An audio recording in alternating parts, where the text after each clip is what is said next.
Amen. Shalom. Shalom. Que la paix de Dieu soit sur toi. À chaque fois que je me tiens devant la chair, merci la chorale, que le Seigneur vous bénisse. À chaque fois que je me tiens devant la chair, j'ai la true, j'ai peur. Et ce matin, je remercie premièrement le Seigneur qui me donne l'être et le mouvement, la force de me tenir devant vous pour vous parler. Ce n'est pas une habitude, dormir et se réveiller, c'est un miracle. Et je remercie aussi le pasteur, toujours je le ferai, chaque fois qu'il me donnera l'occasion de parler à son peuple, pour la confiance. Et je vous remercie pour votre présence. Ce que ta promesse t'exige. Voilà notre thème de ce matin. C'est que ta promesse t'exige. Je suis de ceux qui croient que la promesse que Dieu nous fait nous motive sur le chemin de la destinée. Je suis de ceux qui croient que la promesse de Dieu dans nos vies nous pousse à donner le meilleur de nous-mêmes.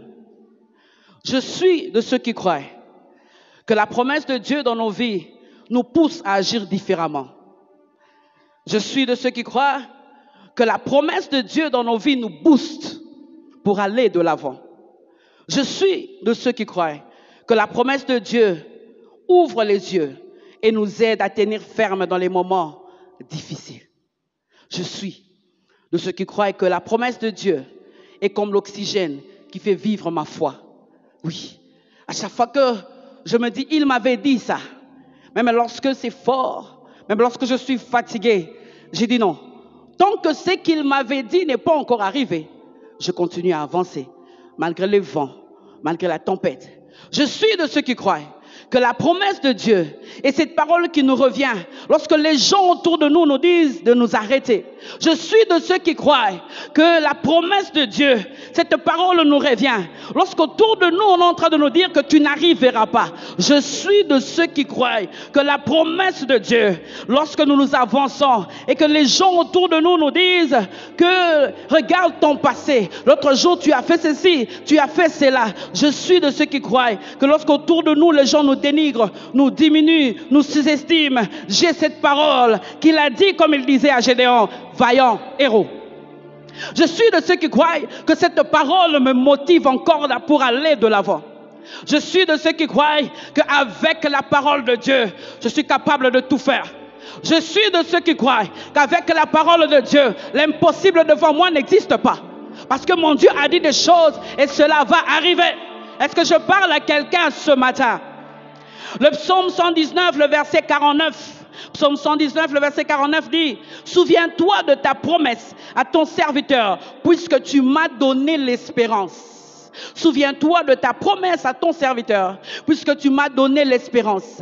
La parole que Dieu nous donne sur le chemin de la destinée nous donne l'espérance. Lorsque les médecins disent qu'il te reste 2 jours à vivre, tu regardes dans le cahier des promesses, tu dis, je n'ai pas encore ressuscité les morts, cette entreprise n'est pas encore venue, les choses, non, je ne peux pas. C'est pour cela que je rentre, je dis, Seigneur, par tes meurtrissures, je suis guéri. Moi, je ne mourrai pas. Je vivrai et je raconterai les œuvres de l'Éternel. Pourquoi? Parce que la parole qu'il m'a donnée est en train de me motiver à croire que même dans le vent, même dans les tempêtes, il est avec moi. Il faut que tu continues à croire que la parole qu'il t'a donnée va s'accomplir. Psaume 119, le verset 50. C'est ma consolation dans ma misère, car ta promesse me rend la vie. La promesse de Dieu nous rend la vie. Lorsque les gens croient que nous voulons tomber, lorsque les gens croient que bon, c'est fini, ils ne savent pas qu'il y a une pulsion qui ne vient pas de l'extérieur, mais qui vient de l'intérieur. Cette parole qu'il m'a dit seul à la montagne, tu n'étais pas là. Lorsque l'autre jour, je dormais et qu'il est entré même dans mon rêve pour me donner la promesse. Parce que Dieu a toutes les manières de nous donner la promesse.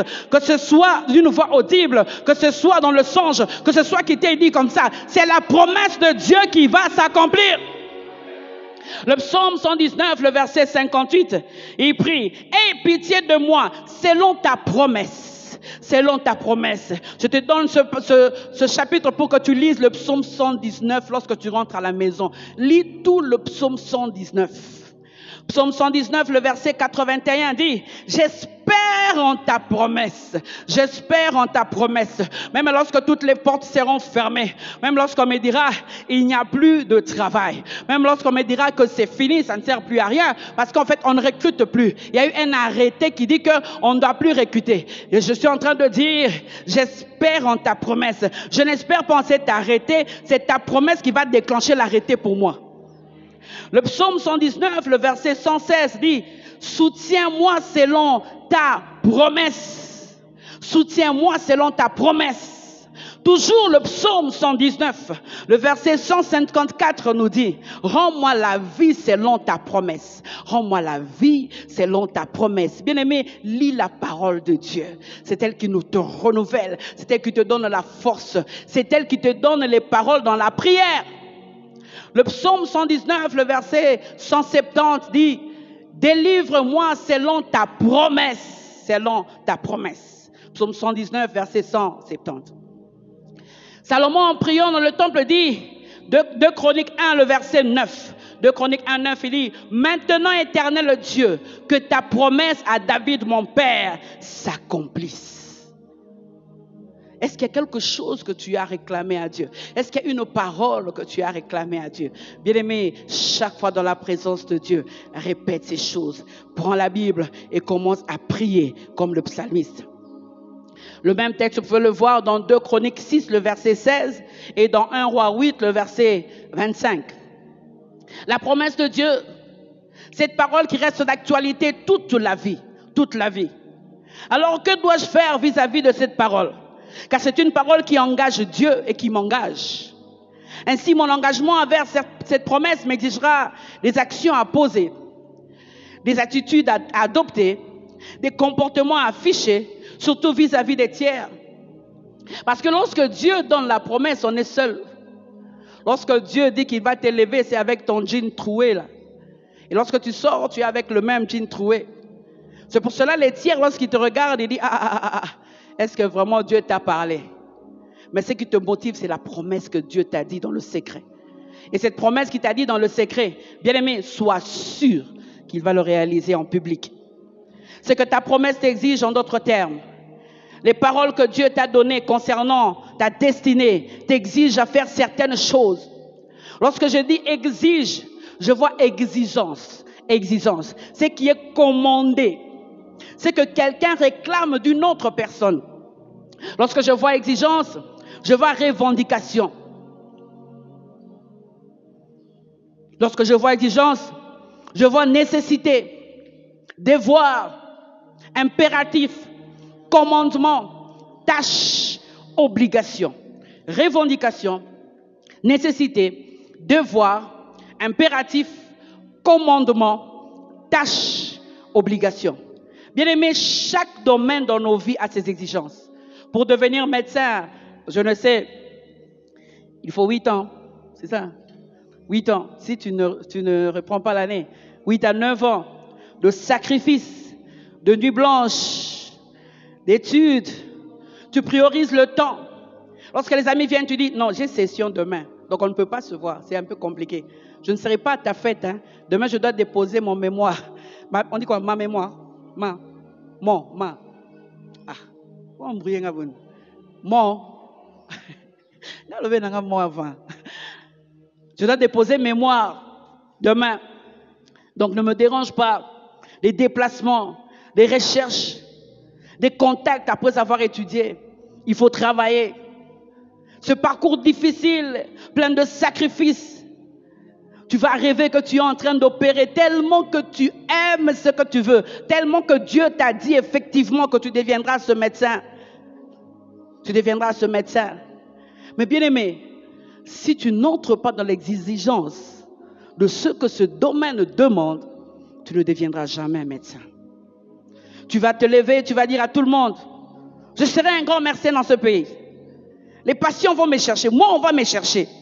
Tu auras beau crier à la porte, ici à Lubumbashi, tu auras beau poster dans les réseaux sociaux, tu es en tenue de médecin. Les gens vont regarder, depuis quand? Son numéro d'ordre est sorti où? Même nous-mêmes, c'est quel cursus qu'il a suivi? Il sort d'où? Pourquoi? Parce que les gens savent qu'il y a des exigences liées à ce domaine. Tu dois le respecter. Depuis quand? Il a étudié où? Et même nous qui avons fini, nous n'avons même pas encore le numéro d'ordre. Lui, il sort d'où pour se proclamer médecin? Bien-aimé, de la même manière, chaque domaine de la vie nous exige des choses à faire et à ne pas faire. De la même manière, ta promesse t'exige des choses à faire et à ne pas faire. En définitive, nous voulons affirmer, tenant compte de ce qui précède, que chaque devenir a des devoirs à faire. Chaque devenir a des devoirs à faire. Le devenir en termes de destinée. Chaque devenir a des devoirs à faire. De devenir en termes de destinée. Tu es destiné à. Chaque devenir a des impératifs à observer. Chaque devenir, bien-aimé, a des obligations à remplir. Chaque devenir a des commandements à respecter. Chaque devenir a des devoirs à faire, des impératifs à observer, des obligations à remplir, des commandements à respecter. Et en toute conséquence, toute personne qui tient compte ou qui veut devenir quelqu'un doit respecter ces conditions dans la vie que Dieu nous a imposées. Peu importe le domaine, peu importe les domaines. Et s'il veut encore s'appliquer au-delà de la réussite, il doit encore davantage se sacrifier pour que l'excellence sorte de ce que Dieu lui a dit. Le vrai chemin de la réussite, premièrement, c'est rêver, devenir, faire et réussir. Tu peux beau rêver, mais tant que tu ne fais pas, tu ne deviendras pas. Tu peux beau rêver, mais tant que tu n'observes pas certaines choses, tu ne vas pas exceller. Tu peux beau rêver, mais tant que tu ne respectes pas certains commandements, tu ne vas pas réussir. Tu peux beau rêver sans remplir certaines obligations, tu ne vas pas exceller. Tu ne vas pas exceller. Tu ne vas pas exceller. De la même manière, la parole que Dieu t'a donnée t'exigera des choses que tu dois faire, des choses, parce que dans la parole de Dieu se cache ta destinée. Dans la parole que Dieu t'a donnée, se cache ton devenir. Qu'est-ce que Dieu t'a dit exactement? Lorsque tu te lèves et que tu dis, Seigneur, tu m'as dit. Je parle d'une promesse particulière liée à ta destinée, les choses que Dieu va faire pour toi demain. Mais avant que Dieu fasse pour toi des choses demain, toi tu dois faire des choses pour lui aujourd'hui. Pour que les choses de demain arrivent. Pour que les choses de demain arrivent. Parlons à Jacob, Israël, Genèse 46, le verset 3. Il lui dit, alors qu'on vient lui apporter la nouvelle de Joseph, et Dieu dit, je suis le Dieu de ton père. Ne crains point de descendre en Égypte, car là, je te ferai devenir une grande nation. Le devenir, la parole de Dieu, dans la parole de Dieu, dans la parole que Dieu t'a donnée, se cache ton devenir. Abraham dit, dans Genèse 17, le verset 4, voici mon alliance que je fais avec toi. Tu deviendras père d'une grande multitude des nations. Genèse 17, le verset 16, alors qu'il parle à Abraham concernant sa femme Sarah. Genèse 17, 16, il dit, je la bénirai, je te donnerai d'elle un fils, je la bénirai, elle deviendra des nations, des rois et de peuples sortiront d'elle. Des rois et de peuples sortiront d'elle. J'aime ce Dieu qui est mon devenir. Mon Dieu est mon devenir. Dans la parole de mon Dieu, il y a mon devenir. C'est pour cela que je ne peux pas le lâcher. Si je le lâche, je ne deviendrai zéro. Je ne deviendrai rien du tout. Parce qu'en lui, il y a tout. C'est pour cela, lui, il se tient ici. Il est déjà dans ton futur. Et toi, tu es là-bas dans ton présent. Et il te dit, viens pour devenir. Il te dit, viens, venir dans ton futur, parce qu'il est déjà là. Mais c'est que j'aime avec ce Dieu. En même temps qu'il est avec toi dans le futur, en même temps il est avec toi dans le présent. En même temps il marche avec toi. Lorsque tu veux trébucher, il te tient. Lorsque tu veux tomber, il est avec toi. Lorsque tu veux lâcher, il te tient. Le même Dieu dans le futur est avec toi dans le présent. C'est pour cela, ne crains rien. Lorsque tu avances et que tu te rends compte que tu as trébuché, tu te retrouves dans la citerne parce que les gens t'ont trahi. Bien-aimé, reste attaché parce qu'il sait comment il va te faire sortir de la citerne au palais. Le Dieu fidèle qui marche avec nous ne nous abandonne jamais sur le chemin de la destinée parce qu'il tient à la promesse. Est-ce que tu sais que de la même manière, toi tu tiens à la promesse, Dieu tient plus que toi?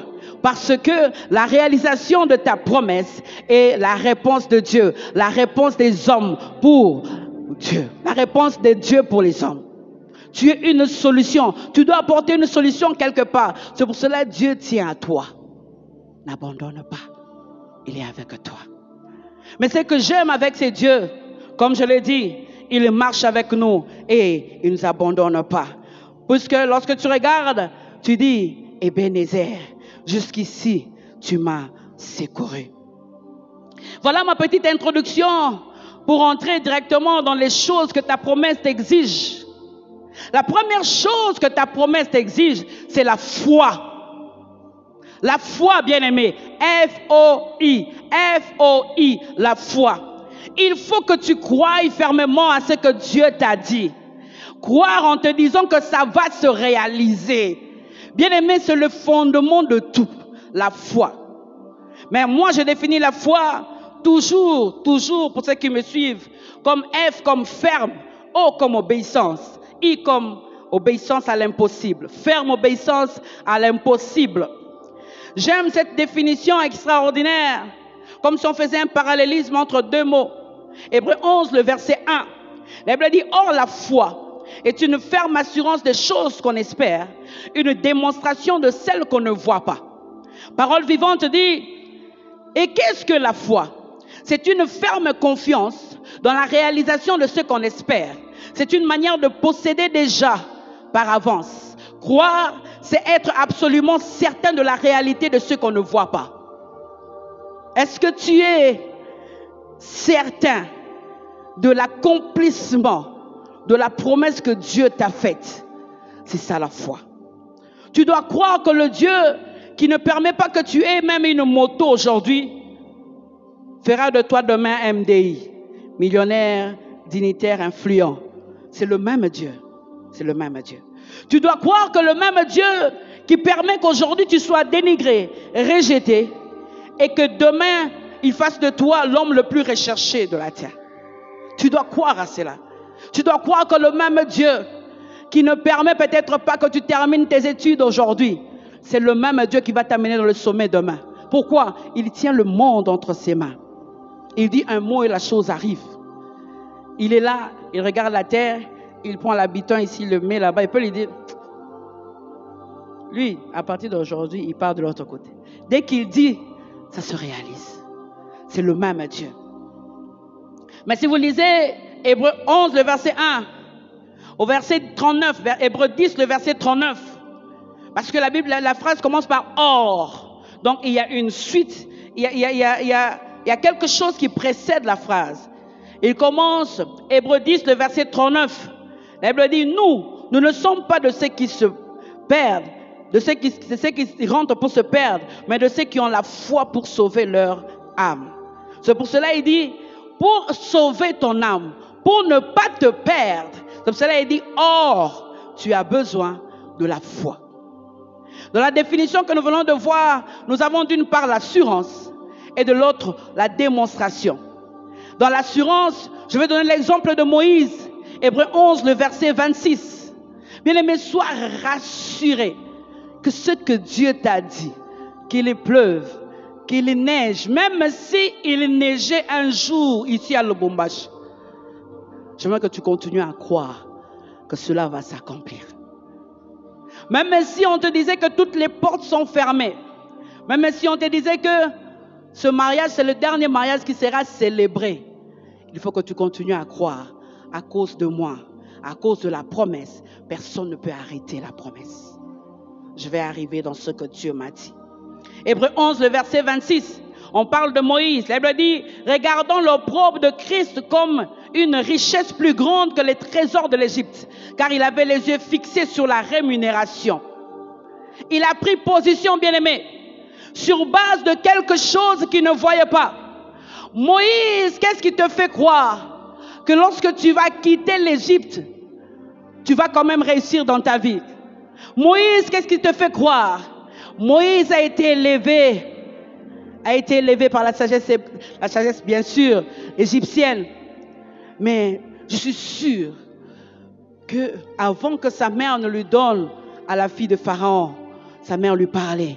N'oublie pas qui tu es. N'oublie pas qui tu es. Peut-être qu'il ne savait pas que c'était sa mère, je ne sais pas comment ça se passait. N'oublie pas, parce qu'il devait prendre l'enfant pour un temps et le lui remettre. Moïse a toujours compris que c'était la fille de Pharaon, peut-être sa mère. Mais je crois qu'il se souvenait toujours des petites choses. Ne te souviens-tu pas de ce qui s'est passé à la maison quand tu avais 4 ans? Ne te souviens-tu pas de ce que ta mère disait souvent quand tu avais 6 ans? Je crois que Moïse avait ça. La Bible dit, regardons le propre de Christ comme une richesse plus grande que les trésors de l'Égypte, car il avait les yeux fixés sur la rémunération. Il a pris position sur l'espérance messianique. Il a renoncé à toutes les choses matérielles qu'il pouvait toucher et voir pour un Messie qui viendrait 1400 ans plus tard.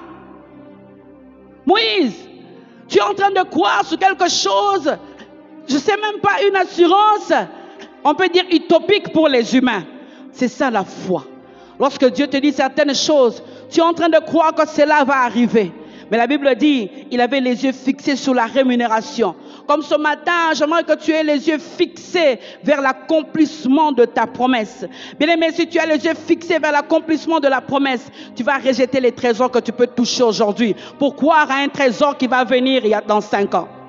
Tu peux renoncer à cette proposition, tu peux renoncer à cet argent, tu peux renoncer à cet homme que tu peux toucher et palper pour croire à quelque chose que tu ne peux pas toucher et palper, mais tu es convaincu en toi-même que Dieu m'a dit, je ne peux pas le faire parce que Dieu m'a dit. Je ne peux pas vous expliquer comment, mais Dieu m'a dit. Les gens vont te dire, bien-aimé, regarde l'occasion, la passe en or, regarde la passe en or, tu peux changer toute ta vie. Non, je ne peux pas. Pourquoi? Parce que je sens en moi qu'il y a quelque chose de plus fort que les $1000 que tu veux me donner. Il y a quelque chose de plus fort que les 100 000 que tu veux me donner.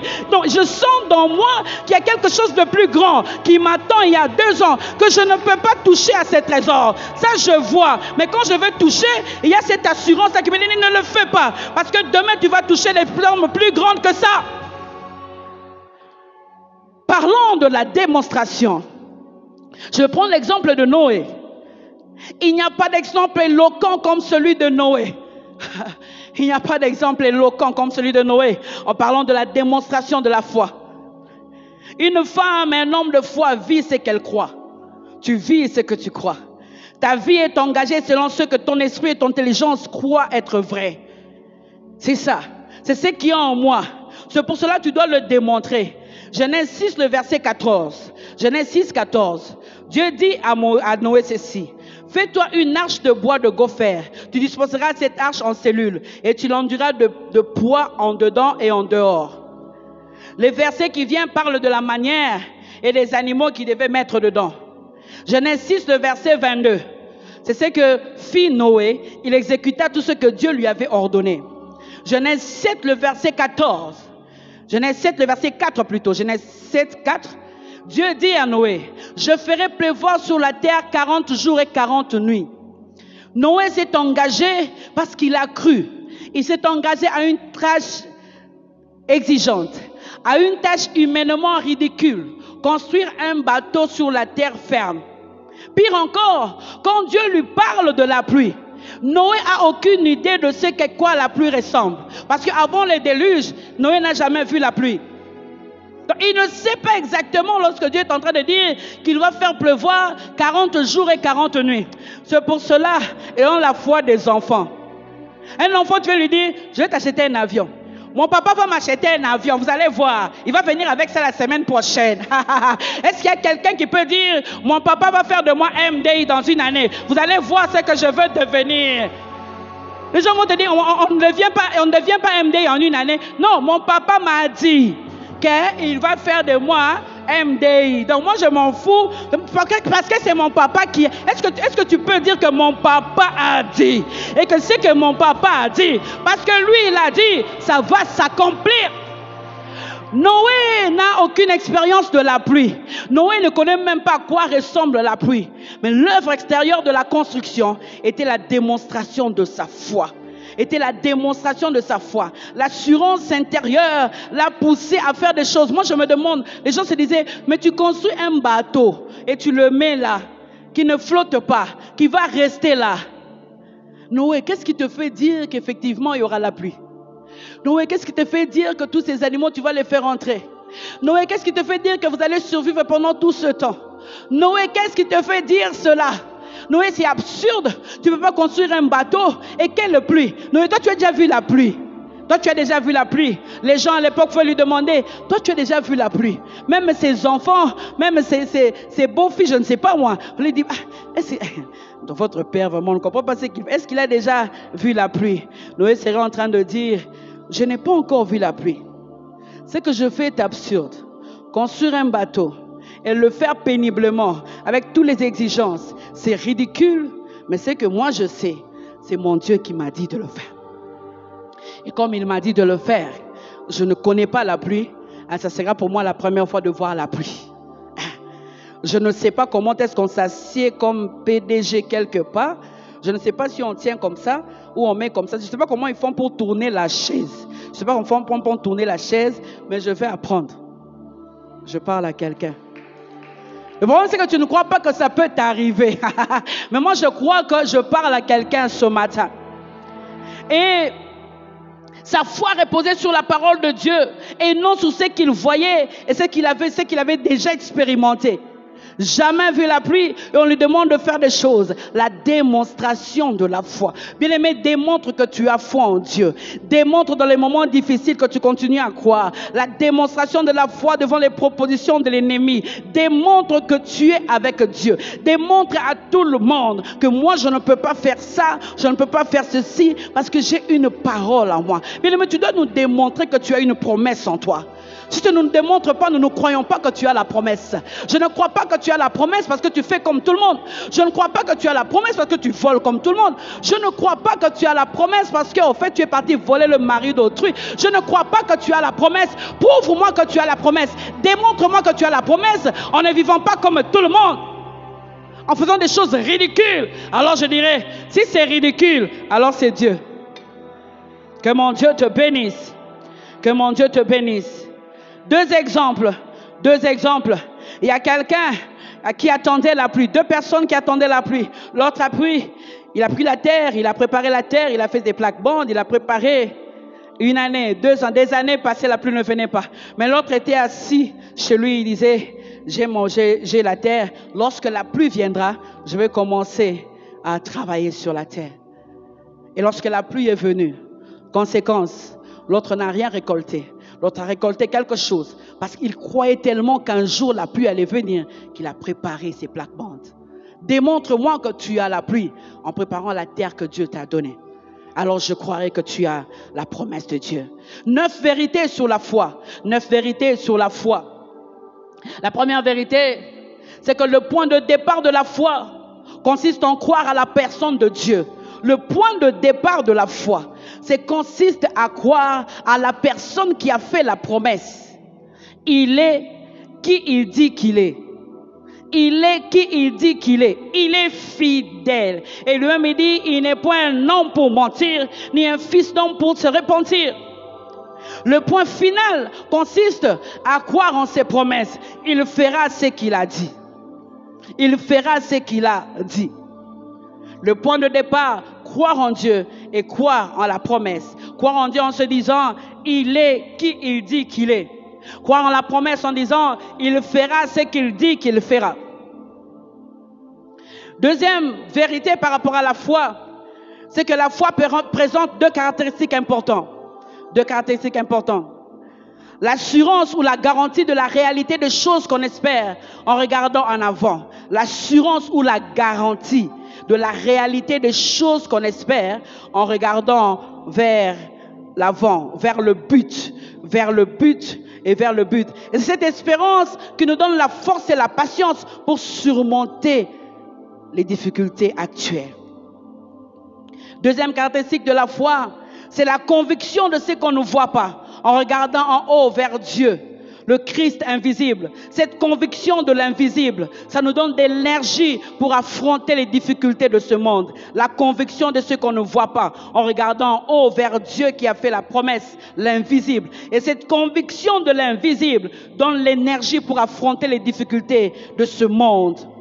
Ainsi, de ces deux caractéristiques sortent deux mots, la patience de la foi et l'énergie de la foi. La foi te donne en même temps la patience de continuer à croire malgré les moments difficiles, mais aussi l'énergie de continuer à faire, c'est-à-dire l'énergie de continuer à le servir, de continuer à le chercher, de venir à l'église mercredi, de venir à l'église jeudi, de venir à l'église dimanche. Pourquoi? Parce que tu crois à quelque chose d'invisible, mais qui va être palpé dans quelque temps dans ta vie.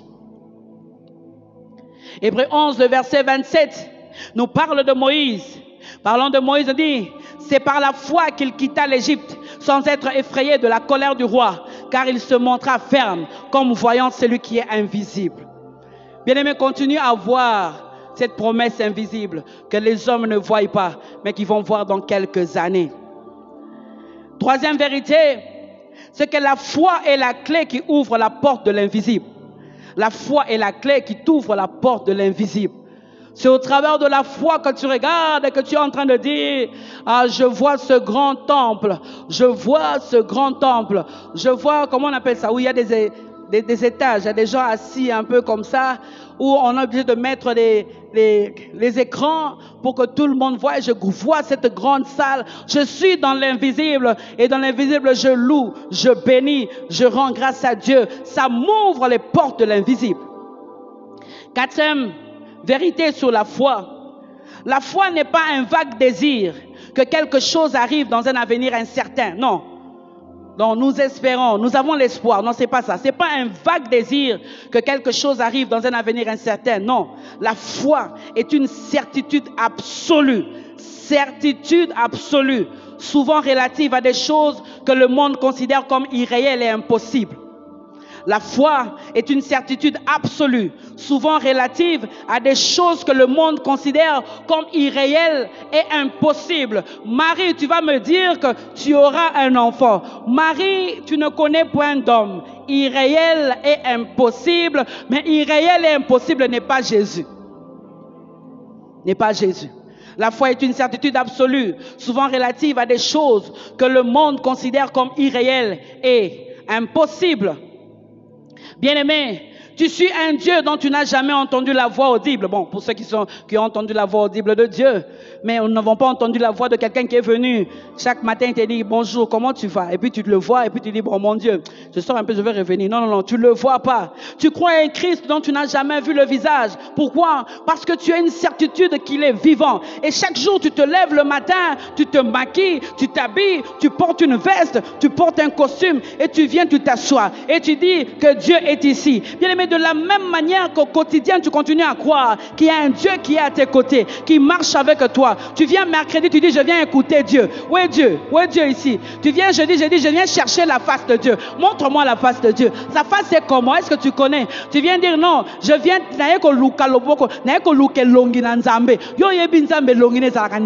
si quelqu'un te pose la question. Bien aimé, de la même manière qu'au quotidien, tu continues à croire. Tu viens mercredi, tu viens jeudi. Qu'est-ce qui te fait croire que Dieu est ici?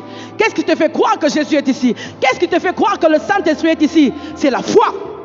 Tout simplement. De la même manière que nous croyons au quotidien qu'il est avec nous, je veux que tu continues à croire que la promesse qu'il t'a faite, il va l'accomplir. Il va le faire, il va l'accomplir. Il n'est pas un homme, il va le faire. Quatrième vérité par rapport à la foi. La foi rend présente les choses futures et visibles les choses invisibles. La foi rend présente les choses futures et visibles les choses invisibles. Il rend présent les choses futures et visibles les choses invisibles. Alléluia, alléluia. Et Rabachande, j'ai fait un rêve. J'ai fait un rêve. J'ai fait un rêve. Visibles les choses invisibles. C'est pour cela. Même si les gens te disent que tu es fou, ils ne peuvent rien comprendre. Parce qu'il y a une différence. Eux, ils sont des hommes ordinaires.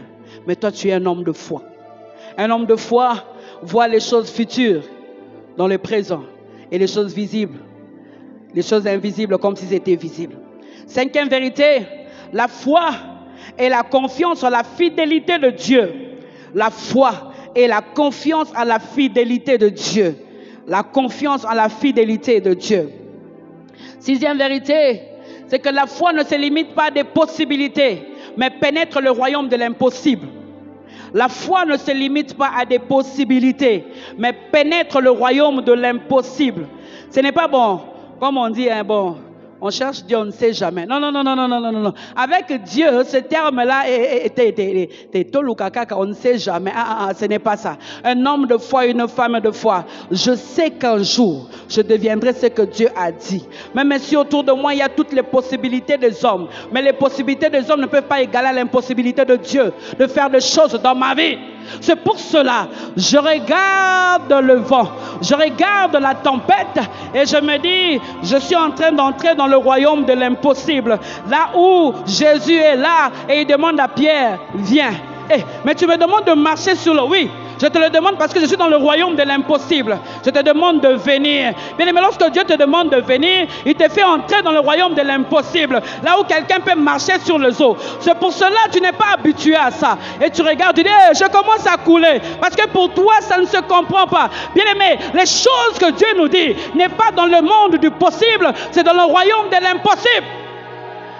L'humain ne peut pas le comprendre. L'humain ne peut pas le comprendre. Je crois que 2022 est pour quelqu'un une année de l'accouchement de quelque chose de fort.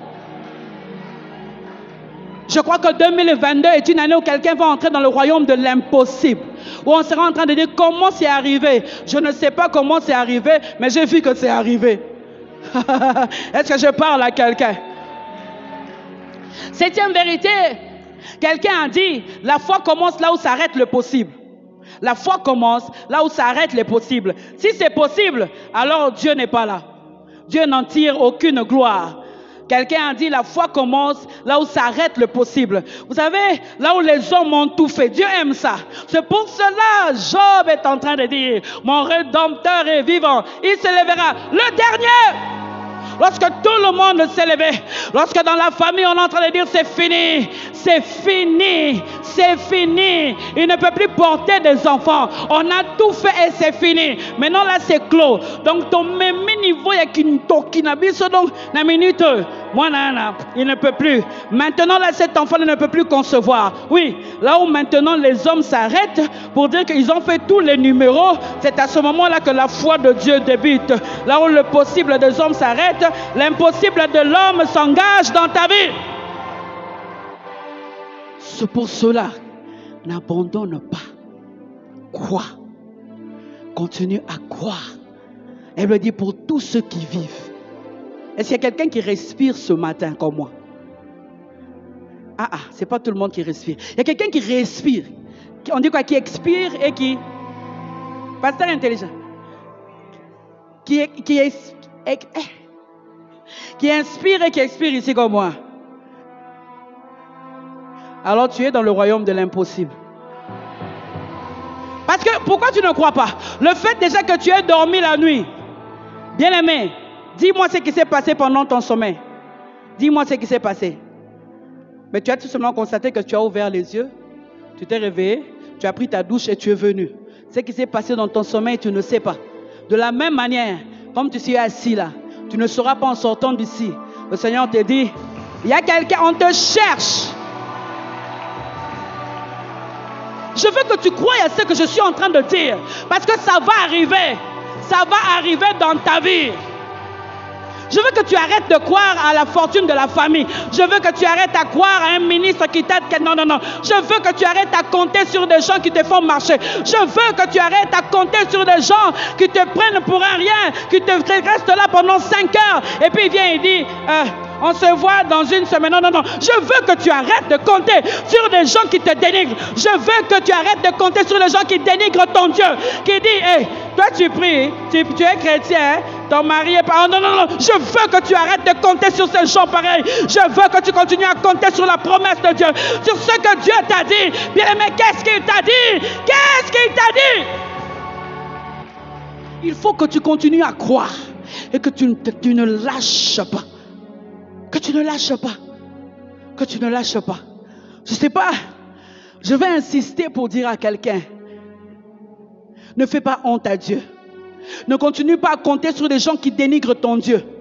Je vais plus loin. Ne continue pas à compter sur des gens qui dénigrent ton pasteur. Ne continue pas à compter sur des gens qui dénigrent ton église, qui disent les binzambi là.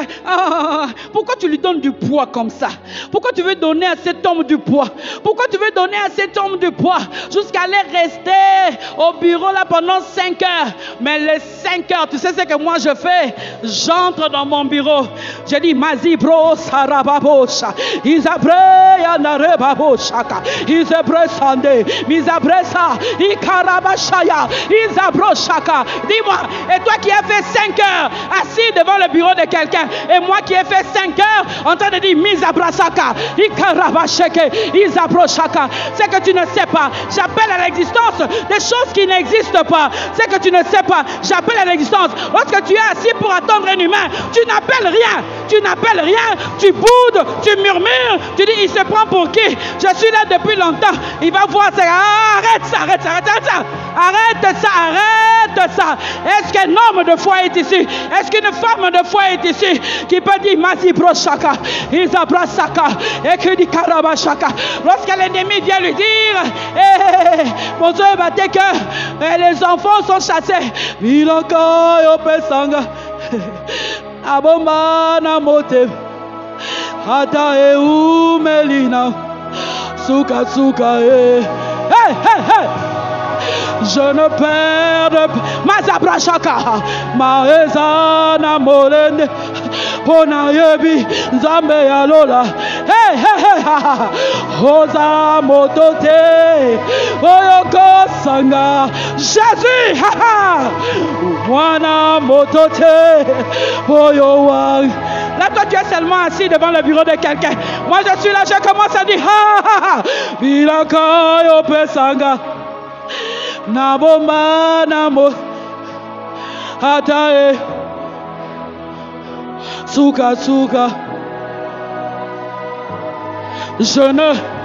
Mon frère, ne perds pas Mote Maeza Ponayebi. Hey! Ha! Oza Motote Oyoko Sanga. Mana motote boyo wangala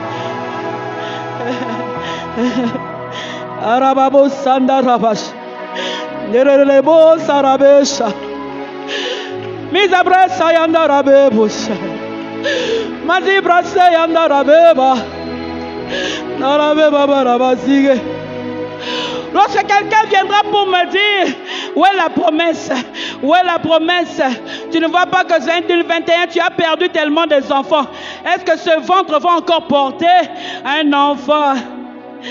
Tu es en train de dire, dans mon parcours sur la terre, tout peut sombrer. Dans ma marche sur le ciel, tout peut sombrer. Jésus, s'il a peur sur ma route, et Achanda, sur ma route, je chanterai, tu es fidèle, Emmanuel, Emmanuel, Emmanuel.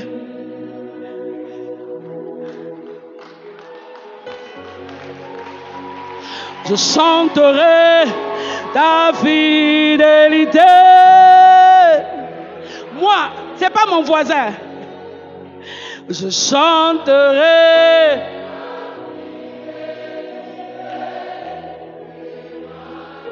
Je te parle. Je chanterai ta.